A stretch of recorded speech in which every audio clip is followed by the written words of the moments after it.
하나님 말씀은 히브리서 9장 28절 한 절만 읽도록 하겠습니다. 히브리서 9장 28절 한 절만 읽도록 하겠습니다.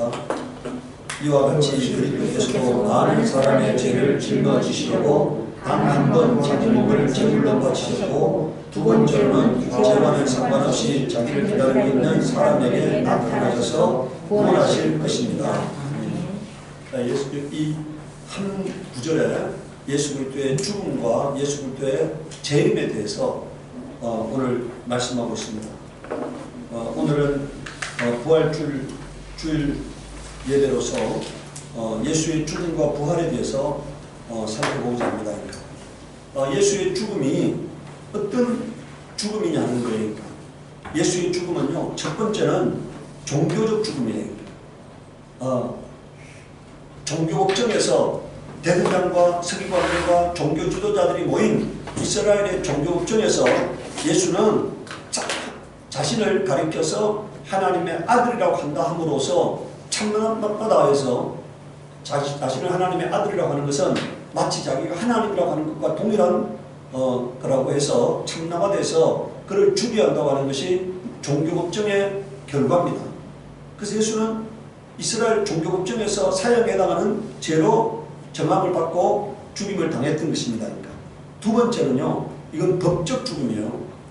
그 당시에 이스라엘을 다스리던 로마 총독에 의해서 재판에 의해서 예수는 죽음에 처해집니다. 누가 그냥 갑작스럽게 칼로 찔러 죽인 것이 아니라 법정에서 예수는 죽어야 한다고 하는 재판 결과에서 죽었습니다. 요한복음 19장 13절 16절에 빌라도는 이 말을 듣고 예수를 데리고 나와서 빅토스토론이라고 부르는 재판석에 앉았다고 말씀하고 있잖아요. 그리고 16절에 보면 이리하여 이에 빌라도는 예수를 십자가에 처형하라고 그들에게 넘겨주었다고 말씀하고 있어요.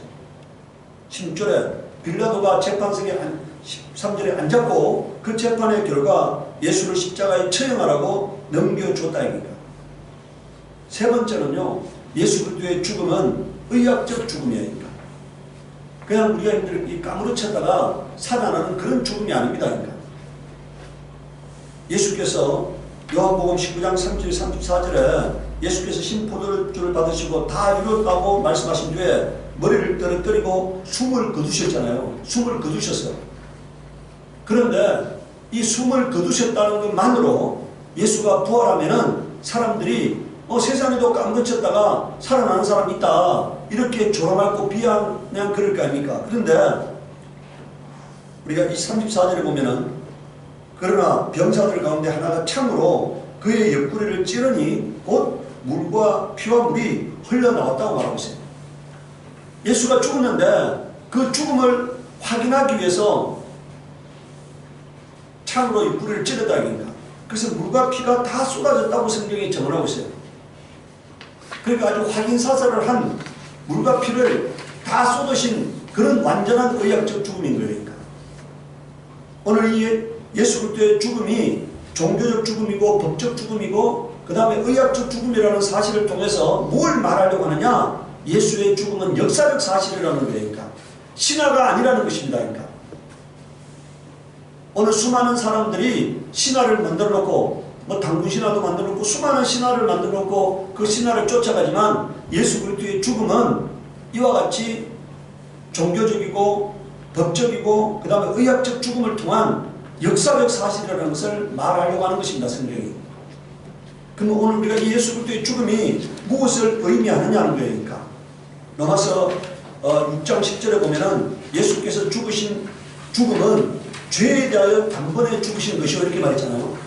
예수 그리스도의 죽음은 인류의 죄를 짊어지고 그 죽음으로써 인류의 모든 죄를 청산하는 죽음이었다는 거예요. 그러니까. 그 죽음은 하나님의 심판의 결과로 죽음이라는 거예요. 그러니까. 인류의 죄를 짊어진 그 예수 그리스도의 몸에다가 하나님이 형벌을 내리셔서 죽으신 죽음입니다. 그러니까. 그래서 예수의 죽음을 통해서 모든 인류의 죄는 형벌을 받았습니다. 그리고 그 형벌의 결과 예수 그리스도와 함께 죽었다고 성경이 말하고 있어요. 오늘 우리가 예수의 죽음을 나의 죽음으로 받아들이는 자에게만 구원이 있는 것입니다. 그러니까. 예수의 부활을 나의 부활로 받아들이는 자에게만 구원이 있는 거예요. 그러니까 예수가 죽을 때 모든 우리가 아담이 범죄할 때 모든 인류가 범죄했고 아담과 동일한 저주가 모든 인류에게 임한 것처럼 예수 그리스도의 죽음은 나의 죽음이고 예수 그리스도의 부활은 나의 부활이라고 믿는 자에게만 구원이 임하는 거예요. 그러니까 예수가 죽을 때 모든 인류가 함께 죽은 겁니다. 영적으로는. 그리고 예수가 그리스도가 부활할 때 모든 인류가 함께 부활했다고 로마서 6장에 말씀하고 있어요. 히브리서 1장 27절에요. 그는 다른 제사장들처럼 날마다 먼저 자기 죄를 위하여 희생 제물을 드리고 그 다음에 백성을 위하여 희생 제물을 드릴 필요가 없습니다. 그는 자기 자신을 바쳐서 단 한 번에 이 일을 이루셨기 때문입니다. 이렇게 말했어요. 완전한 제물인 예수 그리스도가 이 땅에 오셔서 한 번, 단 한 번, 영원히 단 한 번 죽으심으로 말미암아서 그 피를 가지고 지성소인 하나님 앞에 나아가신 겁니다.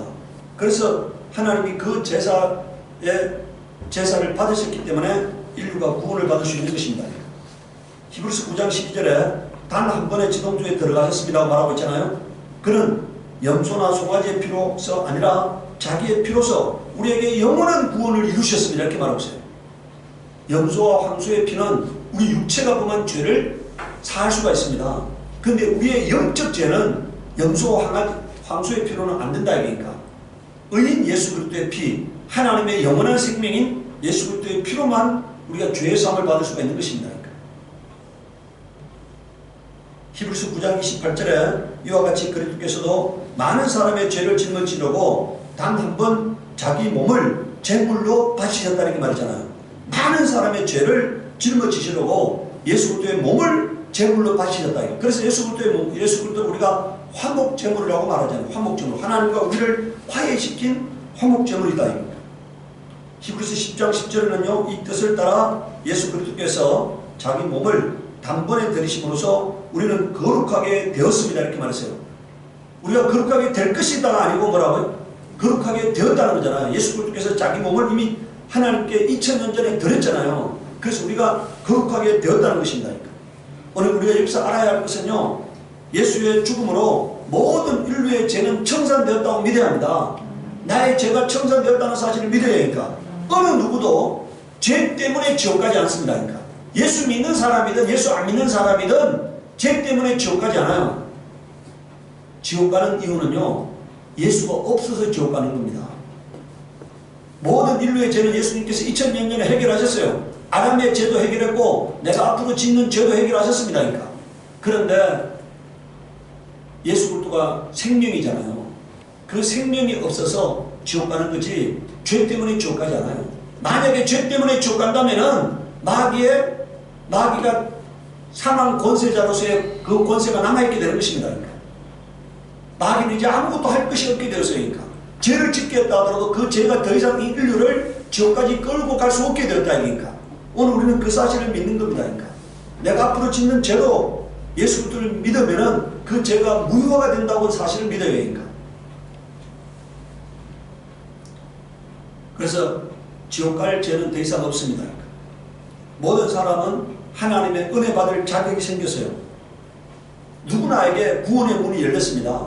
원하면은 누구든지 요한계시록에 보면 나와 있잖아요. 원하는 자는 누구든지 생명수를 마시라고 하니까 원하는 자에게는 누구에게나 구원의 문이 열려 있어요. 원하지 않아서 예수를 원하지 않아서 구원받지 못하는 거지 예수를 원하기만 하면은 구원의 주로 원하기만 하면은 구원에 이룰 수 있는 것입니다. 그러니까.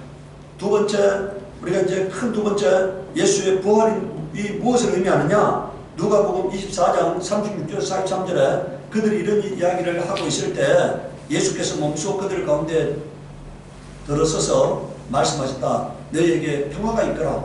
그들은 놀라고 무서워 웃음에 사로잡혀서 유령을 보고 있는 줄로 생각하였다.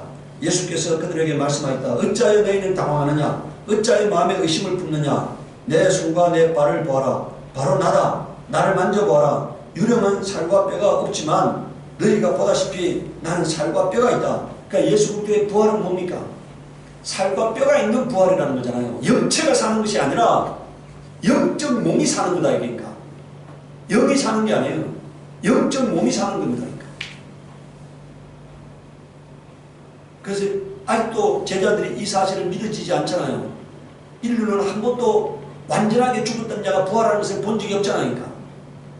몇 시간 죽었다가 부활하는 것을 보았습니다. 엘리야도 그런 사람을 살렸고 엘리사도 살렸어요. 몇 시간 죽었다가 살아난 사람을 살렸는데 예수처럼 완전히 죽었고 무덤에 장사 지냈고 그렇게 된 자가 살아나는 것을 인류는 본 적이 없어요. 그래서 믿어지지 않아요. 그래서 예수께서 41절에 그들은 너무 기뻐서 아직 믿지 못하고 놀라워하고 있는데 예수께서 그들에게 말씀하셨다. 여기에 먹을 것이 좀 있느냐?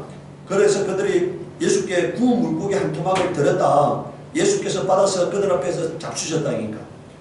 예수께서 배가 고파서 잡수신 것이 아니라 부활이 실제임을 보여주고자 했던 겁니다. 부활한 예수의 모습은 환상이나 영의 어떤 것이 아니고 실제적이라는 것을 보여주고자 했던 겁니다. 사도행전 10장 39절에서 43절에 우리는 예수께서 유대 지방과 예루살렘에 행하신 모든 일의 증인입니다. 사람들이 그를 나무에 달아 죽였지만 하나님께서 그를 사흘 날에 살리시고 나타나 보이게 해주셨습니다.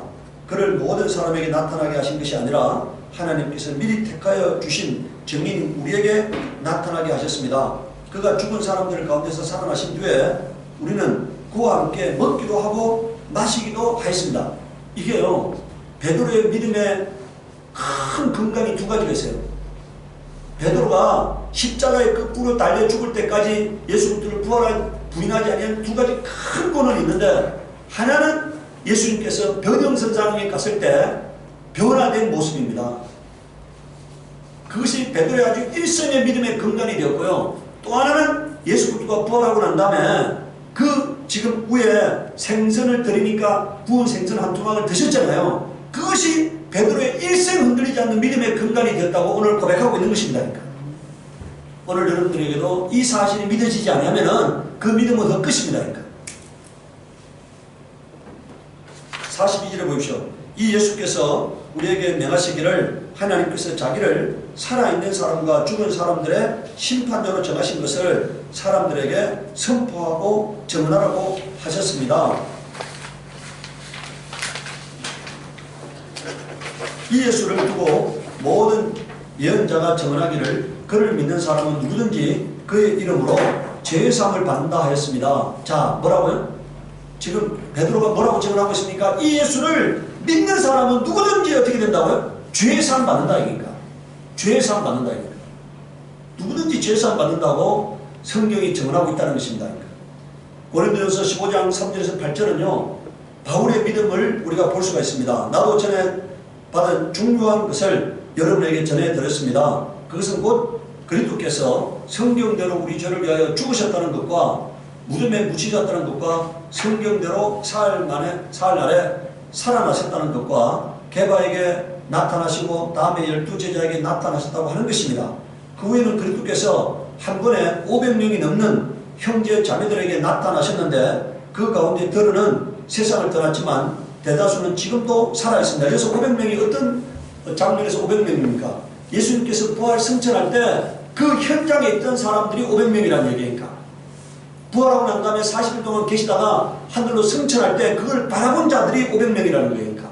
그 500명 중에서 나라의 다락방에 가서 기도하다가 열흘 후에 성령 받은 자가 120명이라고 성경은 증언하고 있잖아요.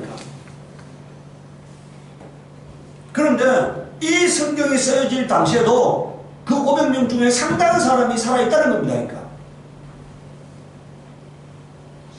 현장에 있었던 사람들이 여전히 살아있을 때 이 성경이 쓰여진 거예요.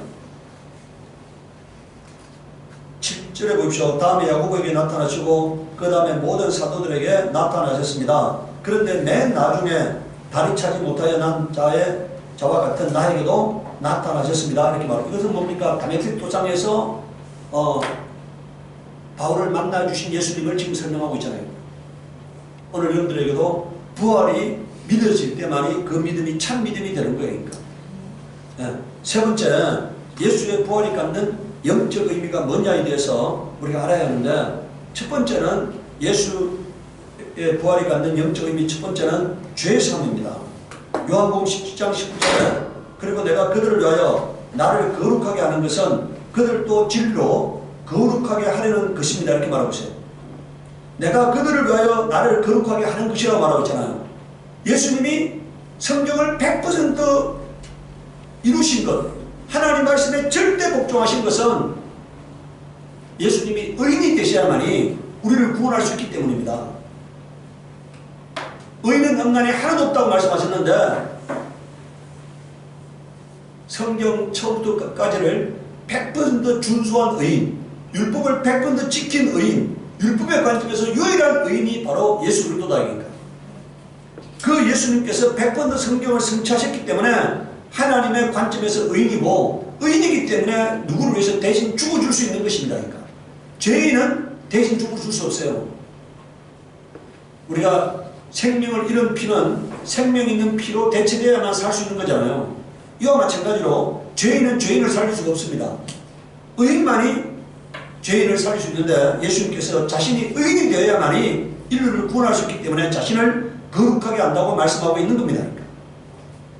로마서 이 장면을 로마서 5장 19절에서는 한 사람이 순종치 아니함으로 말미암아 많은 사람이 죄인으로 판정을 받았는데 이것이 누굽니까? 아담이잖아요. 이제는 한 사람이 누굽니까? 예수 그리스도잖아요. 우리가 아담을 첫 아담이라고 예수 그리스도를 마지막 아담이라고 해요. 성경에서 한 사람이 순종함으로 말미암아 많은 사람이 의인으로 판정을 받을 것입니다. 이렇게 말했어요. 예수 그리스도의 그 100% 순종하심이 우리를 의인 만드는 거라고 성경이 전하고 있습니다. 오늘 제가 지난주에 말씀했잖아요. 우리가 예수를 믿는다는 것은 예수와 영적으로 하나가 되는 거예요. 나는 죄인인데 의인 예수와 하나가 됨으로 의인이 되는 거고, 나는 유한한 생명을 갖고 있는데 영원한 생명을 갖고 있는 예수와 하나가 됨으로써 영원한 영생을 소유하게 되는 것이잖아요. 두 번째, 우리가 예수 그리스도의 부활은 생명 권세의 승리임을 말하고 있습니다. 디모데후서 1장 10절에 이제는 우리 구주 그리스도께서 나타나심으로 환히 드러났습니다. 그리스도께서는 죽음을 패하시고 복음으로 생명과 썩지 않음을 환히 보이셨습니다. 이렇게 말씀해요. 여러분들, 하나님이 만들지 않은 게 두 가지가 있어요. 하나는 죄고 하나는 사망이라는 것입니다. 이 땅에 하나님이 만들지 않는 유일한 두 가지가 하나는 죄이고 하나는 사망이에요. 하나님을 떠나는 것이 죄인 것입니다. 그 하나님을 떠남으로 말미암아서 생겨난 것이 사망이잖아요. 이것은 마귀가 만들었다고 말하고 있으니까. 마귀는 죄의 압입니다. 최초로 죄를 지었고 그래서 사망 권세자로 말하고 있어요. 그 사망 권세자를 사망이 끝이 되면은요, 사망이 하나님이 돼요.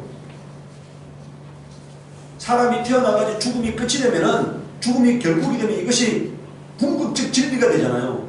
만약에 죽음이 끝이라면은 생명이 끝이 진리가 아니고 죽음이 진리가 되는 것입니다. 그러니까 생명이 하나님이 되는 것이 아니고 사망이 하나님이 되는 거예요. 끝이니까. 그런데 예수님께서 그 마귀가 만들어놓은 죽음을 통과해서 부활하심으로 말미암아 죽음은 과정이지 결국이 되지 않았어요. 끝이 되지 않았다. 그러니까 진리가 되지 않았다. 그러니까 바로 예수께서 마귀의 사망 권세를 통과해서 부활하심으로 말미암아 이제 사망은 해체되게 된 것입니다. 그러니까 오늘 이 사실을 말하고 있으니까 복음으로서 생명과 썩지 않음을 환히 드러내셨다. 그러니까 그래서 예수님은 반드시 사망을 통과하셔야 하는 겁니다. 사망을 해체하기 위해서는 사망을 통과하셔야 했던 거예요. 그러니까 사망을 통과해야만이, 그리고 부활해야만이 사망 권세가 해체되는 것이니까. 요한일서 3장 8절을 보십시오. 죄를 짓는 자는 악마에게 속해 있습니다. 악마는 처음부터 죄를 짓는 자이기 때문에, 그러니까 죄의 조상이라. 그러니까 죄를 만든 자다 이런 얘기니까. 하나님의 아들이 나타나신 목적은 악마의 일을 멸하시려는 것입니다. 이렇게 말하고 있어요. 마귀의 일을 멸하러 오셨다 얘기니까. 히브리서 2장 14절에서 15절에요. 자녀들은 피와 살을 가진 사람이기에 그도 역시 피와 살을 가지셨습니다. 그것은 그가 죽음을 겪으시고서 죽음의 세력을 쥐고 있는 자 곧 마귀를 멸하시고, 그다가 적어놓으세요. 이 죽음의 세력을 쥐고 있는 자를 우리가 사망 권세자라잖아요. 사망 권세. 이 세력이란 말이 권세잖아요. 세력을 쥐고 있는 자 악마를 멸하시고 이렇게 말하고 있어요. 예수님께서 왜 이 땅에 오셨느냐? 두 가지를 이루려고 오셨습니다. 하나는 마귀를 멸하시고 하나는 인류를 구원하여 하나님의 자녀로 돌이키려고 오셨다. 그러니까 그 사실을 우리 여러분들 성경에 큰 주제가 있다면요, 요한복음 3장 11절은 하나님이 세상을 이처럼 사랑하셨다는 거잖아요. 요한일서 3장 8절은 하나님의 아들이 나타나신 것은 마귀의 일을 멸하라 한다고 말하고 있잖아요. 이 두 개가 합쳐진 것이 히브리서 2장 14절 15절이에요.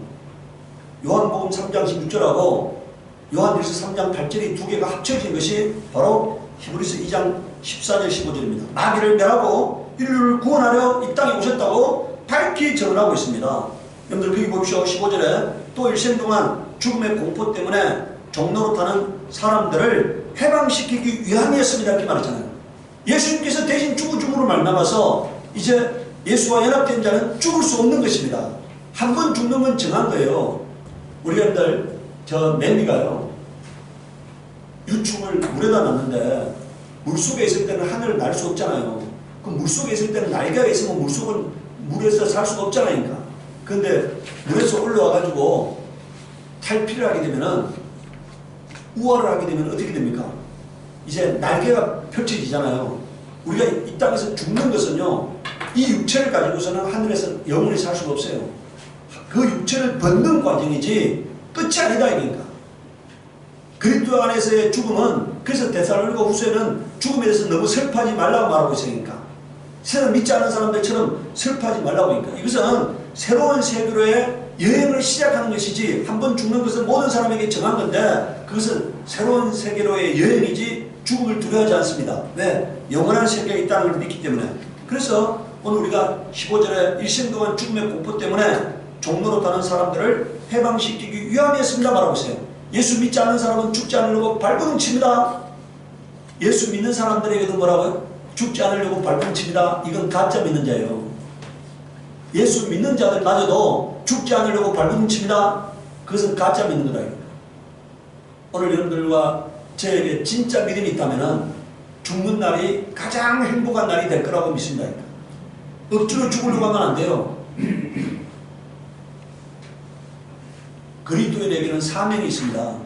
그 사명이 다하는 날 죽을 것이고, 죽는 순간에 주 안에서 평안을 누리게 될 거라고 하는 믿음이 있잖아요. 그 믿음 가지고 사시기를 바랍니다.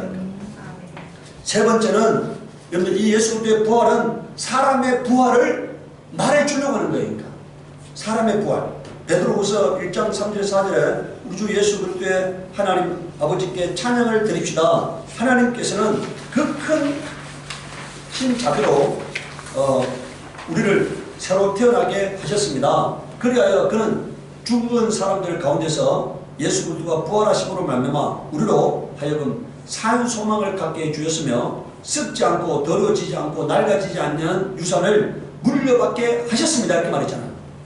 아까 제가 뭐랬습니까? 예수 그리스도의 부활은 뭐라고요? 나의 부활이다. 이게 로마서 6장에 나와 있는 말씀이잖아요. 예수가 물속에 들어갈 때 함께 장사 지낸 바 되고, 물속에서 나올 때 부활에 동참한 자가 된다는 사실을 믿어야 한다고 로마서 6장에 말씀하고 있습니다. 예수 그리스도의 부활은 바로 나의 부활을 예시하는 사건이다. 그러니까 오늘 우리는 여러분들 부활에 대한 소망을 갖지 않는 그리스도인은 그건 죽은 자예요. 어떤 사람은 그런 얘기를 해요. 예수는 믿는데 부활은 믿지 않는다는 거예요. 영생을 믿지 않는다는 거예요. 그건 아무 소용이 없는 믿음입니다. 그런 믿음으로는 아무 하나님이 인정하지 않는 믿음이에요. 부활에 대한 소망을 갖지 않는 믿음은 가짜 믿음일 수밖에 없는 겁니다. 그건 종교지 신앙이 아니에요. 고린도전서 15장 51절 53절에 이렇게 증언하고 있습니다. 보십시오. 내가 여러분에게 비밀을 하나 말씀드리겠습니다. 우리가 다 잠잘 것이 아니라 다 변화할 터인데, 마지막 나팔 울릴 때, 여기서 마지막 나팔이 어떤 데입니까? 예수 그리스도의 재림의 나팔이잖아요. 울릴 때 눈 깜짝할 사이에 호련히 그렇게 될 것입니다. 나팔 소리가 나면 죽은 사람들은 썩지 아니할 몸으로 살아나고, 이게 부활이잖아요. 우리는 변화할 것입니다. 이게 휴거예요. 죽은 사람들이 영적 몸을 입는 것을 부활이라고 하고, 살아있는 사람들이 호련히 변화되어서, 여러분 우리가 이 사건은요, 엘리야가 공중으로 들려 올라갈 때의 사건이에요.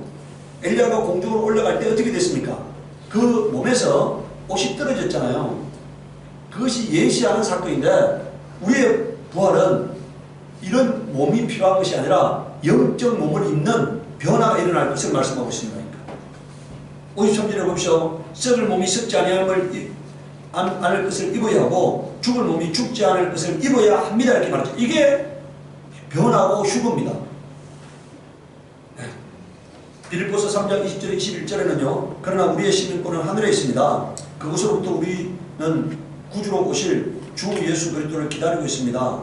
그분은 만물을 복종시킬 수 있는 권능으로 우리의 비천한 몸을 변화시켜서 자기의 영광스러운 몸과 같은 모습이 되게 하실 것입니다. 이렇게 말하죠. 지금은 우리가 천사보다 열등한 몸을 갖고 있어요. 시공을 초월할 수 없는 몸을 갖고 있습니다. 시공을 초월할 수 없는 몸. 우리 여러분들 그 미국 국방부에서 발표한 자료를 보니까 해군 이런 공군 조종사들이 눈 깜짝할 사이에 나타났다가 없어지는 비행체를 수많이 목격한다는 거잖아요. 현대 과학으로는 도저히 설명할 수 없는 그런 것을 목격한다 이게니까. 그런데요, 우리의 몸을 보십시오. 우리의 몸은 벽을 통과할 수도 없고 시공을 초월할 수도 없고 그런 몸이니까 열등한 몸입니다. 이런 몸으로서는 햇빛이 1년간 달리는 태양에서 우리까지 오는데 햇빛이 약 8분도 안 걸리는 그 빛으로 1년간 가는 거리를 1광년이라 그래요. 그런데 빛이 1년간 가는 거리를 1광년이라는데 지금 우주의 크기가 한 200억 광년 정도 된다고 얘기하잖아요. 200억 광년. 그 어마어마한 우주를 어떻게 통과하겠습니까? 이런 몸을 가지고. 그런데 우리가 신령한 몸을 입게 되면은 시공을 초월하는 몸을 갖게 되는 것입니다. 바로 예수 그리스도의 부활의 몸이 우리의 몸이 될 거라고 말하고 있으니까. 예수 그리스도의 영광스러운 몸이 바로 우리의 몸이 될 거라고 말하고 있으니까. 오늘 우리는 그런 소망 가지고 사는 자가 되어야 합니다. 그래서 이 땅에 사는 그 유치한 것들에 마음이 빼앗기지 않기를 바라요. 저는 거듭났다고 말하는 사람들을 바라보면서요, 그 조그만 것에 그냥 완전히 목숨 거는 사람들을 바라보면서 저는 그런 생각합니다. 그 사람에게는 하나님의 나라가 없다고 합니까? 하나님의 나라가 있는 사람은 좀 더 큰 세계를 바라보고 좀 더 큰 대의에 따라 사는 사람이 되어야 합니다.